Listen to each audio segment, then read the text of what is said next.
Action-packed, The Roundup has become the first Korean film franchise to sell well over 30 million box office tickets, and its latest third installment is gaining praise for boosting foot traffic back into local theatres.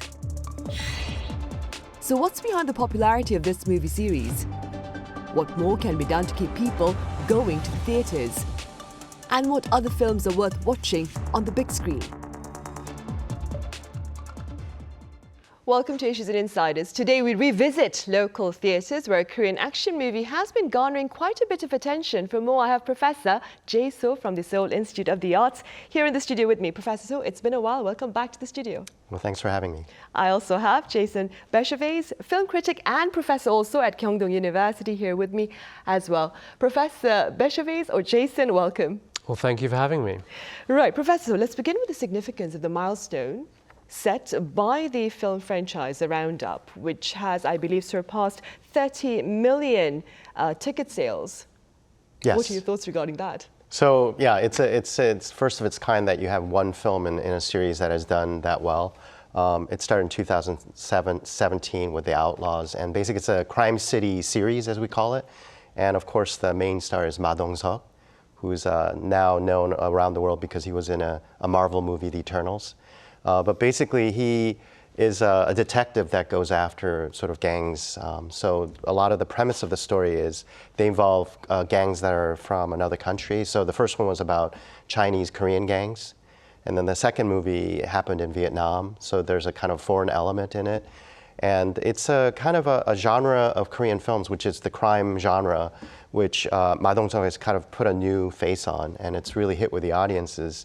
All three movies have done really well, and it's almost a repeat of each, plot, which is just going after the bad guys, which is, what these movies are. But the precursor to these movies are movies like, Lee Myung-sae's Nowhere to Hide, or the Two Cops movies by, Kang Woo-seok. All these movies that had, I'd say in the 90s, sort of a big, genre movie popular with the audiences. So I think. It's a real welcoming sight, as you pointed out in the beginning, the intro, where we're hoping that a lot of people come back to the theaters as a result of these movies. Right, we are. Jason, how do you explain the public popularity of the film franchise Roundup?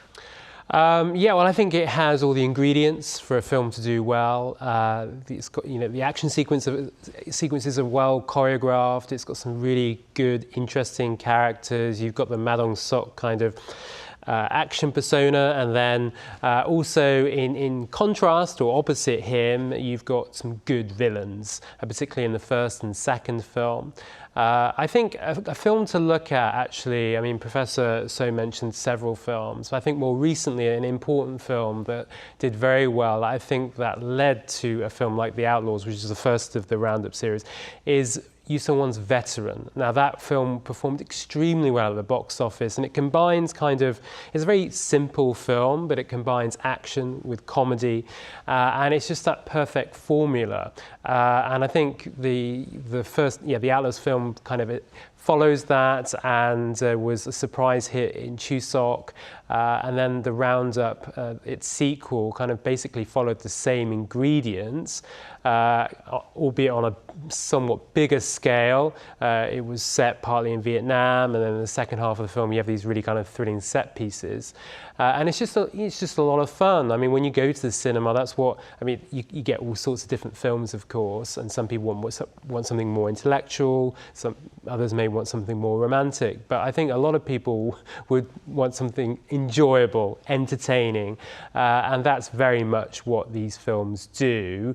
And I think the first and second ones were so successful that the third film, its success was essentially predetermined. Right. Do you suppose the entertainment comes from the reality, Professor Soh, that it's always good prevails over evil in this film franchise? Well, that's definitely one of the factors. I think one thing that we have to take in account is we had COVID, and so basically it really destroyed the film business in terms of people going to see them in the theaters, and a lot of them are watching out on streaming.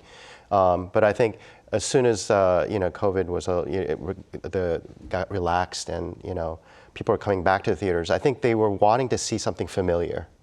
they're used to, so all the sequels, like even, Hollywood movies, we saw Top Gun 2, Maverick, which did really well. So instead of people coming back to the theaters to watch something completely new, they want to see something familiar. And I think, Roundup and on those movies, it's something that they know all the characters. One of the successes of that movie is as Professor Jae showed, it's like not only the villains, but also the detectives. There are a whole bunch of side characters that are really funny. So the humor that comes out is really interesting. And then they always have these kind of foreign elements, like the villains. And in this Roundup 3, they have a Japanese Yakuza guy. Munetake Aoki is the actor that plays it. He's terrific in the movie. But basically, by bringing these kind of foreign elements into a very familiar Korean crime setting, kind of makes the audience kind of wonder about what it, like it puts a new twist on the regular, as you said, good against evil type of thing. So, I think we'll see if they're making a fourth one right now as we speak. So if they can continue the success. Right. As Professor Soh just mentioned, Jason, there is a fourth installment in the works, and it's set to be released, I believe, next year. Do you expect another successful run?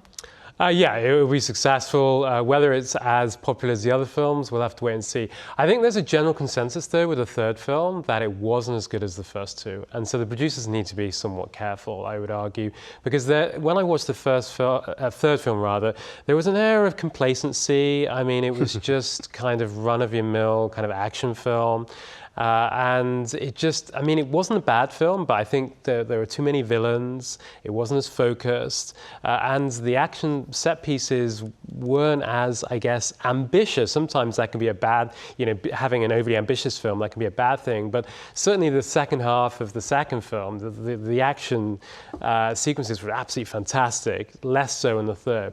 So I think with the fourth film, they need to kind of ensure that it's at least as good as the first two, because otherwise what will happen is it probably peak with the second and third film, and then you're just going to see a general decline. So I'm sure it'll be popular, but the second and third film has sold over 10 million tickets, and anything less than that will be seen as a disappointment. So the pressure's on Ma Dong-seok. Right, for sure, for sure. And before we continue with that movie, Professor Soh, the last time we actually spoke, we talked about the lackluster foot traffic to local theatres. Could you remind us a bit about your explanation with regard to that unfortunate reality? Well, there's a lot of factors involved. For example, we had COVID, so it really affected people going to the theaters. Even during the pandemic, we did have the theaters open at 50% capacity, and you had to sit like one seat away from somebody, wear a mask, all that. But now, you can enjoy your popcorn, watch the movies. But we had a couple of success movies, but on the whole, people are really slow to get there. And a couple of factors are, they raised the ticket prices just as they opened the theaters up again. And also, people got really, complacent to watching streaming on, local streaming OTTs or Disney Plus or Netflix. And the pricing, again, it doesn't compete. You have so much content that you can, watch on your mobile phone or at home that, to go to a movie theater, spend that time to go a certain time in the day.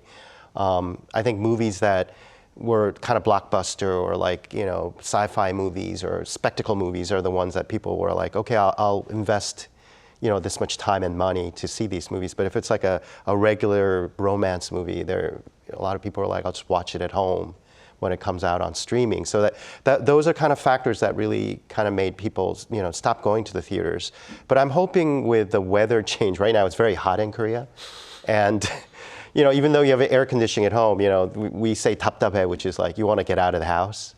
And I think Korea, we have a very small country, so the great place to go is a movie theater. Go, buy popcorn, sit in a very air-conditioned theater, be with your friends, and watch like a spectacle. So I'm hoping the weather will drive people to go to the movie theaters. But right now, the combination of the ticket prices, people being complacent from the pandemic, watching stuff at home. But these habits will slowly change. But also, as filmmakers, we have to really create content that you want to see on a big screen. And I think those are factors that'll, sort of maybe have people go there. But right now, yes, it's doing very badly. in Right, theatrical right. releases. Unfortunately. But according to some local media reports, there's been a slight shift, of course, with regard to foot traffic to local theatres last month in June, thanks to the movies like the Roundup. What more, Jason, do you suppose could be done to keep this momentum going? Yeah, I mean, the things last year, the Roundup, the second films sold over 10 million tickets, and there was a lot of anticipation that, it built this kind of momentum, so the films going into the summer would do quite well. That didn't happen. Alienoid underperformed, Emergency Declaration, The Hunt, some of them did okay, but ultimately it wasn't a very good summer for Korean films. And so last year you'd have a good month, and then you'd have a bad month, and then a better month. And so it was kind of very, very touch and go. Now, are we going to see the same throughout this summer? I don't know. It's hard to tell at this point. We do have some good films coming out over the summer months, so that's, I guess, some cause for optimism. As Professor Soh mentioned, it's very hot, so I'm hoping that people do come back to the theatres in a big way, especially with electricity bills so expensive, and perhaps go and watch a movie instead of just sitting home watching content on Netflix or other streaming services. But ultimately, I think we're in a different kind of environment than we were before the pandemic, and there are various reasons for that. Ticket prices have gone up, and we've got the streaming platforms essentially leading the industry, particularly Netflix. And so it's different now, and films are opening not to big numbers like they used to. You saw that actually with Mission Impossible, the most recent film, much like last year with Top Gun Maverick, because it didn't, before the pandemic, it perhaps would have sold, 1 million admissions one day, or at least a few 100,000.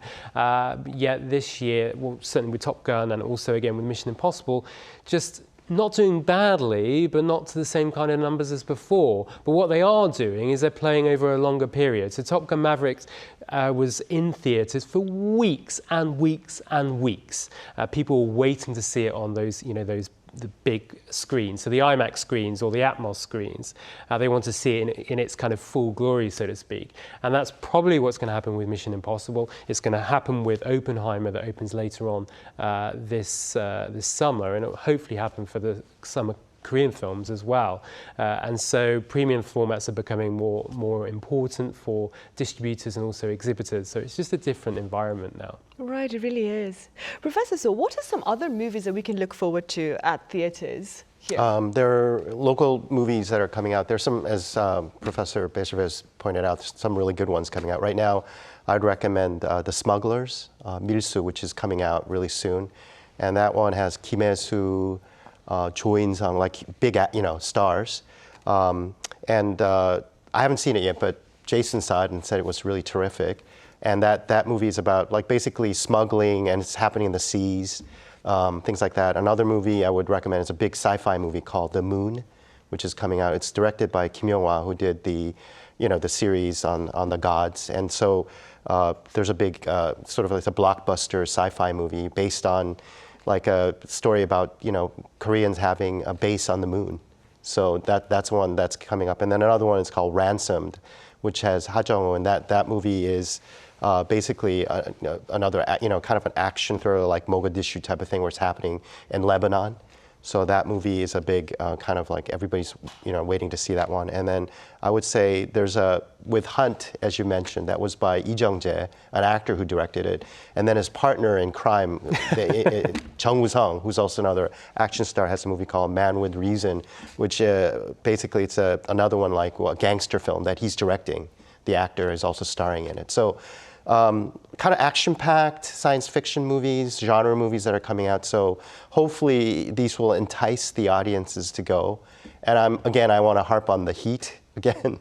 As you pointed out, the electricity bill at home is going to be very high if you just crank up the air conditioning. So yeah, go get your popcorn. It really is a valid point. Yes, go get your popcorn and your drink and watch it in the theater. Right, for sure. And Professor Bechervaise, Jason, what movies would you care to highlight? Apart from Smugglers, you watched it. I went to Smugglers. It's a really interesting film. It's directed by Yoo Sung-won, centers on these female divers.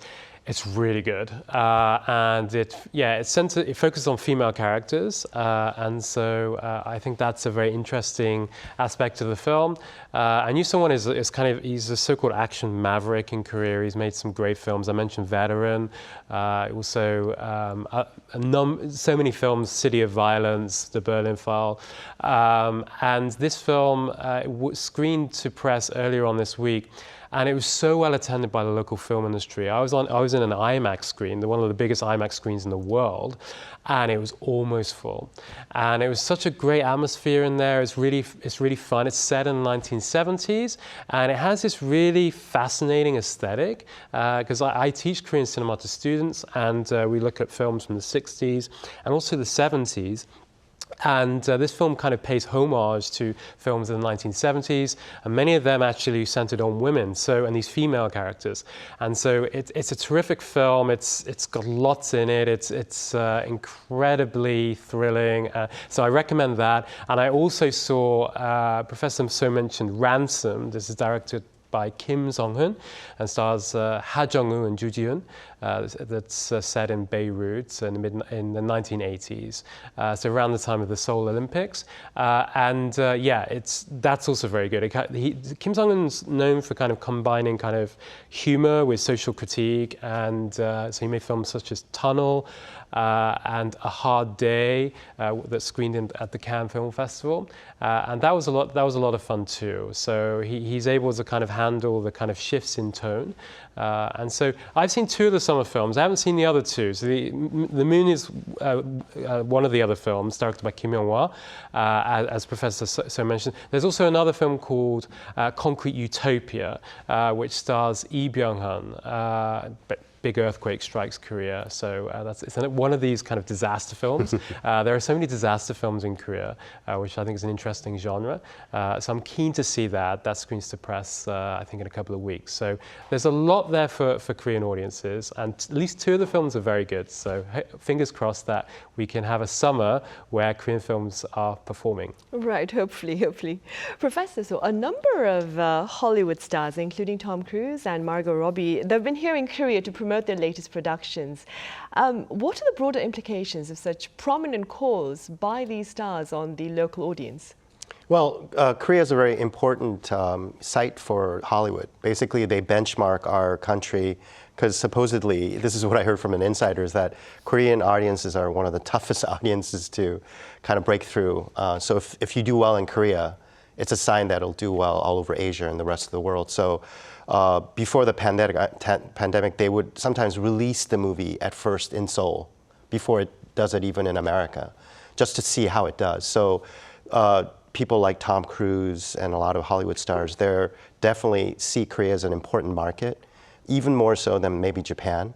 And they would come here and just kind of feel the audience there. They really go all out in terms of promotions for this. I know the Marvel movies do that as well. They come here and there are all these you go on YouTube, you can see them, eating a lot of Korean food, going through Korea as a cultural site. But also we're the country of BTS, and Korean culture is world, sort of recognized. So I think this is the site that I think Hollywood, also Europe, really kind of they benchmark the Korean audiences to see how things are done here. So they go from here, they go to Australia, and they just kind of go around this area. But Korea is definitely a place they have to go and see how the movies perform. Right, and what would you like to add to this, Jason? Do you see Korea being as a difficult, perhaps the audience here, as being difficult to break through? Yeah, they certainly have very distinctive tastes. Like some films do very well here and don't do very well elsewhere, and vice versa. So Elemental, for example, didn't do very well in the United States, but it has done very well here. So, but yeah, like some films can do well here, and then their success kind of spreads to other territories. But Korea is just such a major market for Asia. It's before the pandemic, it was like the 5th or 6th top market in the world, and Hollywood studios. You just look at the Mission Impossible film or the Fast and Furious movies. Sure they focus on North America, but more and more now they focus internationally and they look at Asia. So China, of course, Japan and Korea. They're the 3 major markets in Asia. And then there are also these kind of burgeoning markets in Southeast Asia as well, Indonesia, Vietnam, you've got Vietnam and various other countries. So, but Korea is a fascinating market. You know, you've obviously got the popular culture, which I think the Hollywood stars are very keen to kind of tap into. They're able to kind of, you know, get those images or the kind of TikTok kind of videos that then go viral. And so, yeah, I think that coming here has a lot of advantages for the Hollywood studios. So, yeah, I can see why they come. Right. And I understand this might be a difficult question, but I've probably asked you this the last time we spoke as well. But what do you propose then to perhaps encourage a greater number of people to go to the local theatres here? I think a cinema day would be really good. Now they do have a cinema day, kind of that looks at the significance of Korean cinema. Like they did it with the centenary a few years ago. But I think with a cinema day that you've seen in the United States, I think in the UK as well, where basically you sell discounted tickets on one day to try and encourage people to go and watch films. Now they do have a cultural day that's like once a month, but I think just having a proper cinema day where you're, the Film Council and various other organizations are really promoting and supporting, financially, the industry, really pushing it on that one day, I think that's something that could help. So maybe have half-price tickets, because I think the pricing is a really big problem for many people. It's very expensive. If you go to I'm lucky in that I'm able to go to free screenings and also press screenings and so on and so forth, and I also go to screenings in the morning. But in the afternoon it's 14,000-15,000 won. When I first came to Korea, it was 8,000 won. And so the people, when you look at kind of inflation and the cost of how things are getting more expensive, sometimes if they compare it to jjajangmyeon, right? So I guess it's the equivalent of the Big Mac or something like that. And cinema tickets have increased 1.5 more times than the price of jjajangmyeon, which is this kind of Korean Chinese noodle. And so it is an issue for many people. So I'd like to see a cinema day where they're having these promotions or coupons or whatever it is to try and get people back into the cinema and just generate this kind of excitement that was there with the Roundup, but I think we need to keep that going. Right, of course. And Professor Soh, what are your suggestions to boost movie theatre attendance? I think Professor Bechervaise, Jason said everything that you can, but I would also add, there's a Korean movie called Hero that came out that, I have a son who's in middle school. They had to go see the movie. So I think promoting movies with, I would say, everybody from elementary school on up to high school, and just as Jason mentioned, have a cinema day for the youth.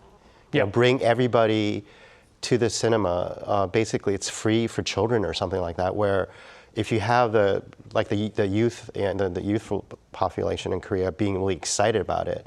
Actually, Daehan Theater is where a lot of older people go.